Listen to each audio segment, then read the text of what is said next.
খুলনা বিভাগ থেকে আগামী প্রোগ্রামে 10টা বাস ধরে আমাদের পরবর্তী কর্মসূচিতে যাবে ইনশাআল্লাহ। কারো কোনো প্রশ্ন আছে? আপনারা মানেন? আপনারা মানেন? তারপরে বলছিনা আমার জন্য আমাদের জন্য আপনাদের বলি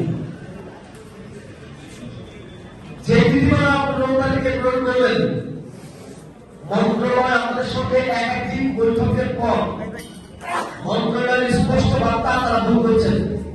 আমরা সেটা সকলে গ্রহণ করলাম, তারা ভুল করেছেন, আমরা মেনে নিলাম।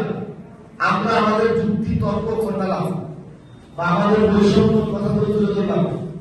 আপনারা একাধিকবার আমাদেরকে আশ্বস্ত করলেন আমাদের এই নীতিমালা একটা শ্রমিক বান্ধব, কর্মচারী বান্ধব, বৈষম্যমুক্ত, দাসত্বমুক্ত একটা স্মার্ট নীতিমালা দিবেন যেখানে কোনো বৈষম্য থাকবে না।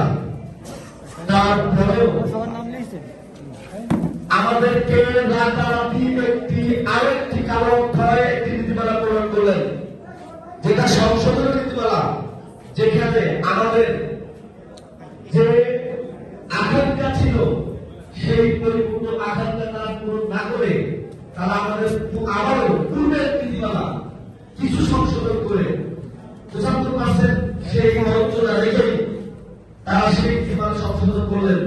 তার মানে তাদের সংশোধনের ইচ্ছা ছিল, কিন্তু আমাদের দাবি মানার ইচ্ছা তাদের নাই। তার মানে আমাদের শ্রম দিয়ে, মেধা দিয়ে এই রাষ্ট্রের সামনে আগাবে, কিন্তু আমাদের মূল্যায়ন করবে না, আমাদের পিঠে তার বাহানা করছে। এটাকে আপনারা বুঝছেন না? তাহলে আজকে যদি বুঝতেন এই চাকরিটা শুধু করেন কি আপনারা অর্থের বিনিময়ে, অর্থের কারণে? নারীর অলঙ্কার অহংকার তার স্বামী, কোন পুরুষের অলঙ্কার অহংকার তার চাকরি, তার পেশা। প্রতিটা জায়গায় তারা